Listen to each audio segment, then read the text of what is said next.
नमस्कार।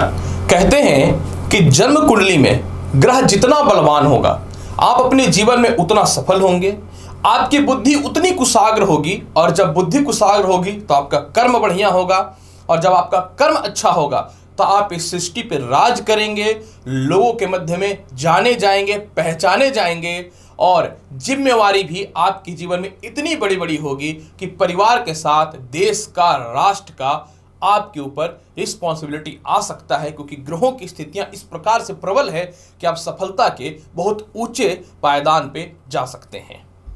नमस्कार प्रिय दर्शकों, मैं हूं एस्ट्रोलॉजर डॉक्टर रवि गुप्ता और स्वागत करता हूं आज के मेरे बहुत ही खास कार्यक्रम में। कार्यक्रम का विषय है कि आज मैं एक ऐसे व्यक्ति के जन्म कुंडली विश्लेषण करने वाला हूं जो अपने आप में एक तोप है, अपने आप में एक हस्ती है। ना जाने कितने आरोप लगे, ना जाने कितने लोग दबाने का कोशिश किए, पर कोई नहीं उनको परास्त कर पाया। एक ऐसे व्यक्ति जो अपने आप में परिवार का मुखिया होने के साथ में, एक सफल बिजनेसमैन होने के साथ में, एक अच्छे उद्योगपति होने के साथ में, शिक्षा के मामले में जिनके पास पीएचडी की डिग्री हो, शिक्षा के मामले में जिसके पास डॉक्टरेट की डिग्री हो, जिसके पास इंजीनियरिंग की डिग्री हो, जो प्रशासनिक क्षेत्र में कमांडो के पोस्ट पे रह चुका हो, गुप्त सूचनाओं के अधिकारी रह चुके हो, ये कोई आम इंसान की कुंडली नहीं हो सकती है। जी हां, आज मैं बात करूंगा वह व्यक्ति जिनकी मैं चर्चा कर रहा हूं, इजराइल के प्राइम मिनिस्टर यानी इजराइल कंट्री यानी देश का प्रधानमंत्री बेंजामिन नेतन्याहू का। जी हां, जैसा कि आप जानते हैं वर्तमान समय में इजराइल की स्थिति कुछ अच्छी नहीं है। ऐसे तो इस कंट्री पे आए दिन कुछ न कुछ कारणों से हमला तो होता ही रहता है। इस कंट्री का ग्रोथ बहुत अच्छा है, लेकिन इस कंट्री का ऐसी सिचुएशन बनी हुई है क्योंकि जब ये कंट्री बना था तो ग्रहों की ऐसी स्थितियां थी कि आए दिन दुश्मन आगे पीछे रहते हैं। मैं आपको बहुत ही क्लियर और स्पष्ट बताना चाहता हूं कि बेंजामिन नेतन्याहू का जो जन्म कुंडली है ये काफी मजबूत है और निश्चित तौर पे इनके कुंडली में ग्रहों की स्थितियां ऐसी आई हैं कि इतना बड़ा अटैक इस कंट्री के ऊपर हुआ है। तो चलिए अब मैं बढ़ता हूं आगे और बताता हूं कि आगे इनका क्या होने वाला है, युद्ध में विजय या पतन। तो चलिए प्रारंभ करता हूं इजराइल के प्रधानमंत्री के जन्म कुंडली विश्लेषण का। दर्शकों, बेंजामिन नेतन्याहू का जन्म जो हुआ है ये 21 अक्टूबर 1949 को शाम में 7 बजे अप्रोक्स, हो सकता है ये शाम में रात में 7 से 8 बजे भी हो सकता है कि 10-15 मिनट का आगे पीछे हो। जब ये आगे पीछे होता है तो 1-2 महीने का भविष्यवाणी आगे पीछे हो सकता है। बहुत मुश्किल से इनके, मेरे इजराइल में क्लाइंट है, उनके थ्रू इनकी जन्म कुंडली का टाइम बहुत मुश्किल से अरेंजमेंट किया गया है, क्योंकि इंटरनेट पे इनका जो टाइम है वो सुबह 9:30 बजे दिया गया है, जो इनकी जन्म कुंडली पे कहीं से मैच नहीं करता था। फिर मुझे ऐसा डाउट हुआ तो मैंने बहुत लिंक सोर्स कुछ भिड़ाया और मेरे को मिल गया, और जन्म इनका हुआ है इजराइल में जेरूसलम एक जगह है। तो चलिए अब इनकी जन्म कुंडली में बताता हूं कि क्या है ग्रहों का संजोग कि ऐसे व्यक्ति इतने बड़े प्रतिनिधित्व करने वाले एक देश के नहीं पूरे संसार में इनको काफी लोग पसंद करते हैं और काफी लोग इनसे हेट भी करते हैं। ऐसे लोग भी हैं जो इनके कंट्री में ही इनसे हेट करते हैं, लेकिन किसी की औकात नहीं है कि इनके खिलाफ जा करके कोई कांड कर दे, क्योंकि उससे पहले ये दूसरे का कांड करके बैठ जाते हैं और यह बुद्धि और कोई नहीं ग्रह देता है, ग्रह ही तो बुद्धि देता है। सबसे पहला मैं आपको बताना चाहता हूं कि इनका जन्म जो हुआ है ये हुआ है वृषभ लग्न में। वृषभ लग्न के स्वामी शुक्र होते हैं। वृषभ लग्न जो है शुक्र की राशि है, पृथ्वी तात्विक राशि है, स्थिर राशि है, और इसका जो लोगो है वो बैल है। मतलब मैं सीधा जा रहा हूं, अच्छी बात है, भाई सब छेड़ दोगे तो उखाड़ के फेंक दूंगा। बैल रास्ते पे जाता है ना, उसको कोई छेड़ता है तो देखते हो ना क्या करता है, तो सीधा चला जाता है। तो ये है इनका वृषभ लग्न, बहुत ही कह सकता हूं डिफिकल्ट लग्न होता है। ऐसे लोग जितने भोले भाले होते हैं, जितने दयालु होते हैं, उतने ही ज्यादा आपको नुकसान दे सकते हैं अगर आप उनके खिलाफ बात कर दिए तो। वृषभ लग्न के स्वामी कोई नहीं, शुक्र होते हैं, माता लक्ष्मी का प्रतीक है, अर्थात जिसको ये चाह लिया आगे बढ़ाना वो तो अरबपति करोड़पति बन सकता है। लेकिन अगर इन ऐसे लोगों को धोखा दे देना तो अगर ये कुछ ना भी करे तो माता लक्ष्मी का आशीर्वाद इतना खतरनाक होता है कि खुद ही बर्बाद हो जाता है। एक बात याद रखिएगा, इनकी राशि जो बन रही है वो तुला, चंद्रमा षष्ठम भाव पे बैठे हुए हैं। अब देखिए समझने वाली बात है, लगन का स्वामी कौन है? शुक्र। राशि का स्वामी कौन है? शुक्र। शुक्र कहां बैठा हुआ है? केंद्र में। देख किसको रहा है? अपनी राशि को। मतलब इनके कुंडली में लगन का मालिक लगन को देख रहा है। जिस व्यक्ति के जन्म कुंडली में लगन का मालिक लगन को देखेगा, ऐसे व्यक्ति बहुत ही चालाक, होशियार, लोगों से बेहतर संबंध बना के रखने वाले और साथ में जो है अपनी महत्वाकांक्षा और प्रतिष्ठा को और अपने प्रतिनिधित्व को हमेशा बचा के रखने का प्रयास करते हैं। और अगर कोई धूमिल करने का कोशिश करेगा तो उसको खुद ही धूमिल मिला देंगे, ये भी सुन लो आप। दूसरी महत्वपूर्ण बात कि कहते हैं कि किसी भी सिचुएशन पे कोई बड़ा पॉलिटिशियन कब बन सकता है। किसी व्यक्ति का पहला घर, दूसरा घर, 11वां घर, चौथा घर और 7वां घर और 9वां घर अगर मजबूत हो जाए, 10वां घर तो भूल ही गए, तो व्यक्ति परफेक्ट प्रतिनिधित्व करने वाला व्यक्ति बनता है। इनके जन्म कुंडली में आय स्थान में राहु बैठा हुआ है। आय स्थान में राहु बैठने का मतलब हुआ कि 11वां घर मजबूत हो गया। ऐसे व्यक्ति 11वां घर गठबंधन का होता है, खुद की महत्वाकांक्षाओं को पूरा करने का होता है, कुछ हद तक थोड़ा साझेदारी का भी होता है। 11वां घर इनका इतना मजबूत है कि ये लोगों से अपने गठबंधन को बहुत मजबूत रखते हैं राहु के कारण। और इसके अलावा जो है ये किसी भी परिस्थितियों में, क्योंकि अपने रिलेशनशिप लोगों से खराब नहीं करते हैं। ऐसे भी वृषभ लग्न वाले लोग कभी दूसरे से रिलेशनशिप खराब नहीं करते, लेकिन ऐसे लोगों को कई बार अपने ही लूट लेते हैं। इनके साथ ऐसा भी होता है, मैं आपको बताऊंगा। उसके अलावा यहाँ पे देखिए लग्न का मालिक लग्न को देख रहा है। कर्म क्षेत्र जो 10वां घर होता है, 10वां घर किस चीज का है मैं बता देता हूं। 10वां घर जो होता है ना मनुष्य के जीवन में, ये बहुत ही प्रभावशाली होता है। ये सार्वजनिक स्थान होता है, मतलब पब्लिसिटी चतुर्थ भाव, और 10वां घर सामाजिक प्रतिष्ठा और प्रतिनिधित्व को ये चलाने वाला होता है। यहाँ पे कुंभ राशि के स्वामी शनि स्वयं देख रहे हैं, और यहाँ पे शनि भाग्य का मालिक हो के केंद्र का मालिक हो के केंद्र में बैठा हुआ है। तो पहला पद्म सिंहासन योग बन गया, दूसरा केंद्र त्रिकोण राजयोग बन गया, और तीसरा जो है ये क्या बन गया, सस योग। कोई भी पंच महापुरुष में 5 योग होते हैं, अगर सस योग केंद्र में बनता है तो सबसे ज्यादा शुभ माना जाता है। हालांकि देखिए सस योग तो बनता केंद्र में ही है, लेकिन हम लोग क्या करते हैं कभी कभी लोगों को खुश करने के लिए त्रिकोण भाव में भी बोल देते हैं। हालांकि ये बात सच्चाई नहीं है, केंद्र में सस योग बने तो ज्यादा अच्छा होता है, एक बात याद रखिएगा। तो जो इनको एक बहुत बड़ा उद्योगपति बनाएगा, क्योंकि साथ में मंगल बैठा हुआ है और साथ में जो है शनि प्रबल होने के कारण ऐसे लोगों को यह पक्का पता होता है कि मुझे क्या करना है। हालांकि चतुर्थ भाव जनता का भी होता है, ये जहां जिस कंट्री के प्रधानमंत्री हैं वहां इनके खिलाफ आए दिन जो है एक विरोध होता रहता है। आए दिन जो है ये इनके खिलाफ आवाजें उठती हैं, क्योंकि ये कुछ ऐसा ऐसा काम ही करते हैं जो जनता के खिलाफ चले जाते हैं। मंगल और शनि अंगारक दोष के चलते। इसके अलावा कोई भी ग्रह कैसे प्रबल होगा, कैसे पता चलेगा कुंडली प्रबल होगा। लगन का मालिक कौन, शुक्र लगन को देख रहा है। पंचम भाव का मालिक पंचम भाव में बुध बैठा हुआ है, जो भद्र नामक राजयोग की स्थिति को बना दिया। भद्र योग बनने का मतलब हुआ कि किसी भी स्थिति में यह मजबूत हो गया। पहला लगन का मालिक लगन को देखा तो कुल दीपक योग। दूसरी बात महत्वपूर्ण बात है कि रोचक योग की कुछ हद तक ये लाभ की संभावनाओं को देने वाला रहेगा। माफ करेंगे, रोचक योग मैंने बोल दिया। इसके अलावा यहाँ पे मैं जैसा कि देख पा रहा हूं कि पंचम भाव में बुध का अपनी राशि में प्रबल होना, सबसे पहला तो बुध उच्च का है जो भद्र योग बना दिया। दूसरी महत्वपूर्ण बात यहाँ पे क्या है मैं बताना चाहता हूं, बुध और केतु की युति यह से व्यक्ति को अत्यधिक होशियार और चालाक बना देता है, क्योंकि केतु जिसके साथ बैठेगा उसके अनुसार फल देगा। इसके अलावा इनकी कुंडली में सबसे ज्यादा प्रबलता अगर किसी चीज में पाया जा रहा है तो मैं बता दूं कि सबसे ज्यादा प्रबलता जो इनकी कुंडली में पाया जा रहा है वो राहु के द्वारा पाया जा रहा है, क्योंकि राहु आय स्थान में मजबूत है। ये तो कंफर्म हो गया कि इनके कुंडली का जो है आय स्थान में राहु दौलत की कमी नहीं करेगा। चतुर्थ भाव का मंगल शनि बहुत बड़ा उद्योगपति बनाता है, एक बिजनेसमैन के साथ, एक प्रशासनिक पदाधिकारी के साथ में जो है ये अपने आप में किसी देश के राष्ट्र अध्यक्ष है, क्योंकि कर्म क्षेत्र इनका बहुत ही ज्यादा प्रबल पोजीशन पे है। इसके अलावा क्या वाकई में कुछ और ग्रहों की स्थितियां हैं जो इनको लाइफ में बहुत ज्यादा सक्सेस बना रहा है? बिल्कुल, वो है राहु, जिसका आय स्थान में राहु होता है। इससे व्यक्ति धनी होते हैं, सामाजिक ख्याति बहुत ज्यादा अच्छी होती है, आकर्षक होते हैं और अपने आप पे बहुत ज्यादा ध्यान देने वाले भी होते हैं। पूरी दुनिया को छोड़ के पहले अपना देखेंगे, मेरे पास दौलत कितना है, इसीलिए इनके ऊपर आए दिन आरोप लगता रहता है। इनके कुंडली में 2 फॉल्ट है। पहला फॉल्ट क्या है मैं बता दूं, पंचम भाव में केतु का लगन भाव पे दृष्टि। पंचम भाव में केतु का लगन भाव पे दृष्टि, ये देखिए लगन भाव पे इनकी दृष्टि पड़ गई। अब क्या होता है कि जब लगन भाव पे दृष्टि पड़ता है तो ऐसे व्यक्ति कभी भी आरोपों से नहीं बच सकते हैं, कुछ भी हो जाए आरोप से नहीं बच सकते हैं। आए दिन इनके ऊपर आरोप लगता रहेगा।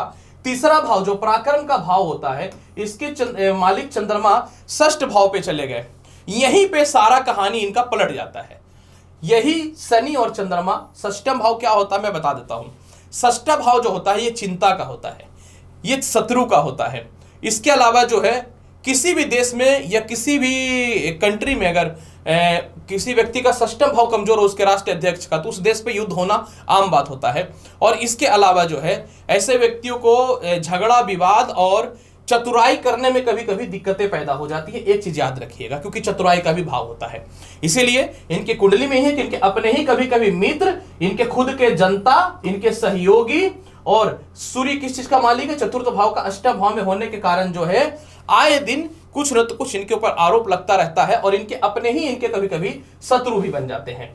चलिए अब मैं बताता हूं कि इनका प्रेजेंट स्थिति क्या चल रहा है और आगे इनके साथ होने वाला क्या, और आखिर कौन सा ग्रह का दशा चला कि इतना बड़ा कांड भी इनके कंट्री में हो गया और आगे क्या होने वाला। चलिए बहुत ही मजेदार बात बताता हूं। देखिए सबसे पहला कि वर्तमान समय में इनके जीवन में जो दशा चल रहा है, समझने वाली बात है। वर्तमान समय में इनके ऊपर जो दशा चल रहा है वो किसका चल रहा है मैं बता दूं। वर्तमान समय में इनके ऊपर केतु में जो दशा चल रहा है वो सूर्य का चल रहा है। इससे पहले क्या चला था, यह भी एक महत्वपूर्ण टॉपिक रहेगा। इससे पहले केतु में शुक्र चला। केतु में शुक्र चलने पे लक्ष्मी योग बन जाता है। मनुष्य के जीवन में कुछ भी हो जाए धन की कमी नहीं होती। जब केतु में शुक्र चला ना, तो शुक्र लग्न भाव को देख रहा था, इसीलिए बहुत सारे आरोप लगे।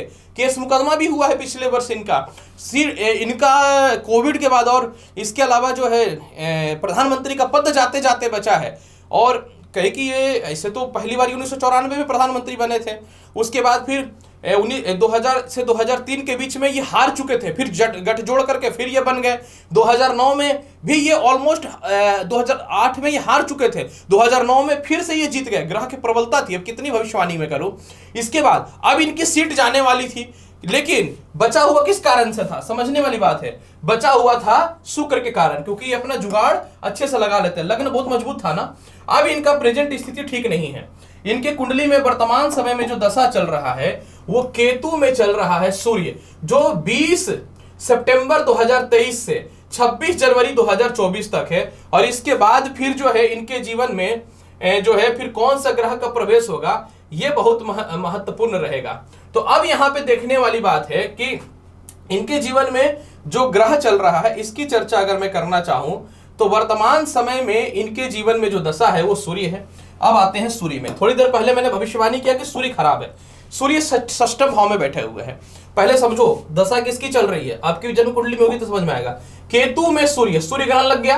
केतु कहां बैठा हुआ है, पंचम भाव पे बैठा हुआ है। पंचम भाव क्या होता है, पंचम भाव मनुष्य के जीवन में विद्या का होता है, बुद्धि का होता है, यश का होता है, प्रतिष्ठा का होता है, मनोरंजन का होता है, सोसाइटी में आपके संबंध का होता है और संतान पक्ष का होता है। अब यहां पे केतु में जब सूर्य आया तो सूर्य चतुर्थ भाव के मालिक है। आप एक घर में कमा रहे हो तो आप घर के मालिक, घर में कुछ होगा तो उसके रिस्पॉन्सिबल आप हो, नहीं भी होगा तो भी तो घर में हो तो परेशान तो होगे ना। तो एक देश के राष्ट्रीय अध्यक्ष प्रधानमंत्री हैं, तो चतुर्थ भाव मनुष्य के जीवन में जनता का, सुख का और मनुष्य के जीवन में स्थिरता का होता है। यही घर हमेशा इनको बर्बाद करता हुआ आया है। और नीच का बृहस्पति जो इनके कुंडली में लगन भाव पे दृष्टि डालता है, ये हमेशा जो है इनको बर्बाद करता हुआ आया। लेकिन नीच का बृहस्पति इसलिए बार बार बच जाते हैं क्योंकि बृहस्पति का और बुध का नवम पंचम राजयोग है।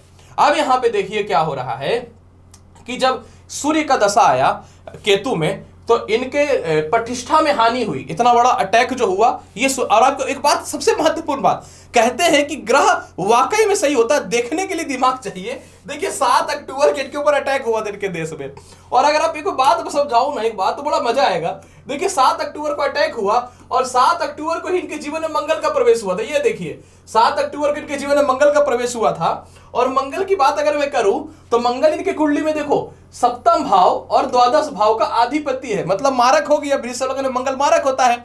ये शत्रु का घर, ये शत्रु का घर, ये शत्रु का घर, मतलब जब मंगल आया तभी अटैक हुआ है। केतु में सूर्य ग्रहण लग गया, और केतु में जब सूर्य के बाद मंगल आया तो क्या बन गया, अंगारक दोष। इसीलिए कहते हैं एस्ट्रोलॉजी वाकई में एक सच्चाई है। अब यहां पे देखिए क्या है कि इनके कुंडली में सूर्य जो है वो जनवरी 24 तक है। जनवरी 24 तक इनको जो है परेशानी होगी जनवरी 24 तक, क्योंकि सूर्य का उच्च स्थान पे दृष्टि है तो अदर कंट्री इनको प्रॉपर सपोर्ट करेगा, बढ़िया वाला सपोर्ट करेगा, क्योंकि द्वादश भाव पे उच्च दृष्टि पड़ रही है ना। और उसके बाद मंगल की भी तो अष्टम दृष्टि है राहु के ऊपर, तभी प्रॉपर सपोर्ट करेगा।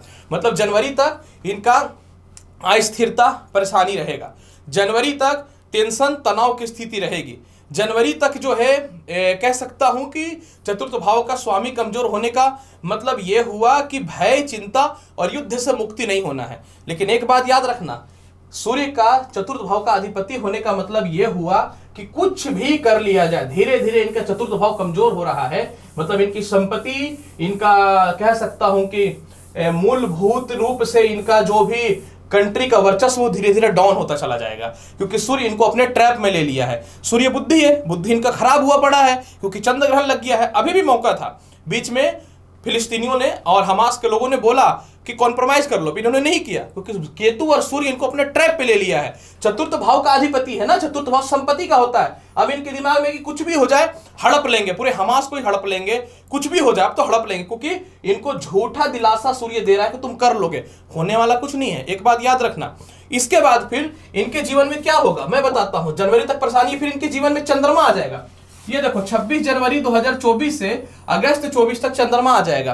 पहली बात कि सूर्य इनको झूठे दिलासा में देके रखा कि सबको हड़प लो, सब तेरा हो जाएगा, और ऐसा होने वाला तो है नहीं, क्योंकि इनका खुद का ग्रह खराब चल रहा है। ग्रह अच्छा नहीं होगा तो आप कुछ भी कर लो, कुछ भी अच्छा होने वाला नहीं है। तो इनका जो है खुद का ग्रह खराब चल रहा है, और गोचर में यहां पे बृहस्पति बैठा हुआ है और ये भी चतुर्थ भाव को देख रहा है। मतलब बृहस्पति भी बोल रहा है कोई बात नहीं, नीच के है ना, हड़प लो हड़प लो। तो अब ये क्या हो रहा है कि धीरे धीरे क्या होगा मैं बताना चाहता हूं। अब देखो इनका परिणाम आगे क्या होने वाला है। सबसे इंपॉर्टेंट मैं आपको बताना चाहता हूं क्या होगा कि अभी फिलहाल तो इनके जीवन में मंगल 14 अक्टूबर के बाद अभी राहु है, मतलब नवंबर तक जो है इनका राहु है। नवंबर तक इनका सब कुछ अच्छा है, 3 नवंबर तक पूरे ताकतवर रहेंगे, प्रॉपर सपोर्ट मिलेगा। फिर इनके जीवन में नवंबर से 3 नवंबर से 20 नवंबर के बीच में थोड़ी अस्थिरताएं आएंगी इनके जीवन में।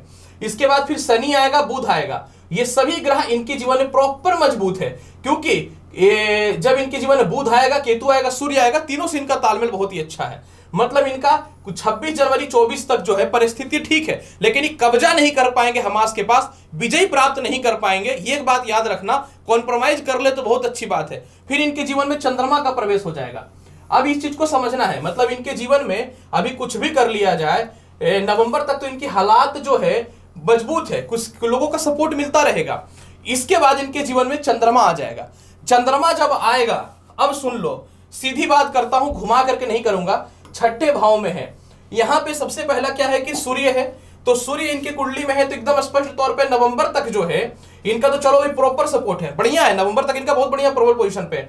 फिर शनि बुध आएगा और ये दोनों जो है मारक है, समझने वाली बात है। जब इनके कुंडली में शनि बुध आएंगे तो पूरा दिसंबर तक चलो मान लेते हैं कि शुभ फल देगा, दिसंबर तक चलो फेवर में ही रहने वाला है। लेकिन सूर्य के शनि शत्रु होते हैं, यहां पे इनका दिसंबर से चलो ये परफेक्ट प्रेडिक्शन निकल जाएगा। दिसंबर से फिर केतु, फिर सूर्य आएगा, फिर चंद्रमा आ जाएगा। मतलब दिसंबर से क्या होगा कि इनके ही देश में इनके खिलाफ विरोध होना चालू हो जाएगा। और जो बहुत लोग उड़ रहे हैं ना कि मैं तुम्हारा साथ दूंगा, ये करो वो करो, सभी इनसे पीछा छुड़ाना चालू कर देंगे और इन्हीं के कोई मित्र या इन्हीं का कोई प्रशासनिक अधिकारी इनके खिलाफ केस कर देगा। सुन लो, लिख लो, यही होने वाला है, इनके खिलाफ केस हो जाएगा, क्योंकि फिर चंद्रमा आएगा। और जैसे ही चंद्रमा आएगा फिर इनके जीवन में अगस्त 2024 तक, मतलब जनवरी से इनका खुद का टाइम खराब हो जाएगा और फिर इन्हीं के खिलाफ देश में विरोध हो जाएगा, केस मुकदमाएं दर्ज हो जाएंगी। इसके अलावा जो है लोगों का सहयोग धीरे धीरे खत्म हो जाएगा, अलग अलग कंट्रियों का सपोर्ट खत्म हो जाएगा। और इसके ऐसे भी इनको जो सपोर्ट कर रहा है वो कितना पता सबको सपोर्ट करता है। इसके बाद फिर जो है अस्थिरता, दिक्कतें, और क्योंकि जन्म कुंडली का तृतीय भाव पराक्रम का होता है तो ये हताश हो जाएंगे। अगर ये जनवरी के बाद कॉम्प्रोमाइज कर लेते हैं दिसंबर से ही, तब तो बहुत अच्छी बात है, नहीं तो आने वाला टाइम इनका बहुत अच्छा नहीं है। ये क्लियर है, आप इस चीज को समझ लो। कुछ भी हो जाए, क्योंकि पंचम भाव में केतु गोचर कर रहा है और इनके कुंडली में भी पंचम भाव में केतु बैठकर लग्न को देख रहा है। मतलब ये फाइनली जो है केतु के ट्रैक पे आ चुके हैं, क्योंकि केतु बहुत ही मजबूत है गोचर में और इनके लिए खराब है। ये हुआ जन्म कुंडली विश्लेषण। तो साबित यही होता है कि दिसंबर तक ये प्रबल है, दिसंबर के बाद अगर कॉम्प्रोमाइज कर ले तो बहुत अच्छी बात है, नहीं तो अस्थिरता, परेशानी, उल्टा इनके खिलाफ ही युद्ध नीति के तौर पर ये फंसने वाला है, ये कंट्री फंसने वाला है और डिस्टर्बेंस पैदा हो जाएगा। उससे पहले अगर ये कंट्री कोई अगर एक्शन ले ले तो मच बेटर, अन्यथा बहुत मुश्किल है। तो प्रिय दर्शकों, मैंने बता दिया युद्ध या पतन और आगे क्या होने वाला है। मैं भी बना रहूंगा, आप भी बने रहें। अगली वीडियो बहुत मजबूत और बहुत ही बेहतरीन राष्ट्रपति के ऊपर लाने वाला हूं, वो है बाइडेन के ऊपर, जो बाइडेन के ऊपर, क्योंकि ये भी लोगों को बहुत अच्छा सपोर्ट करते हैं, लोगों को बैठे बैठे लोगों को युद्ध भी लड़ा देते हैं। तो इसके ऊपर भी बहुत जल्दी मैं वीडियो लाने वाला हूं। तो हालांकि यूट्यूब का गाइडलाइंस है कि यूक्रेन के खिलाफ कुछ नहीं बोलना है, नहीं बोलूंगा, चिंता नहीं करो, इनडायरेक्टली समझ लेना।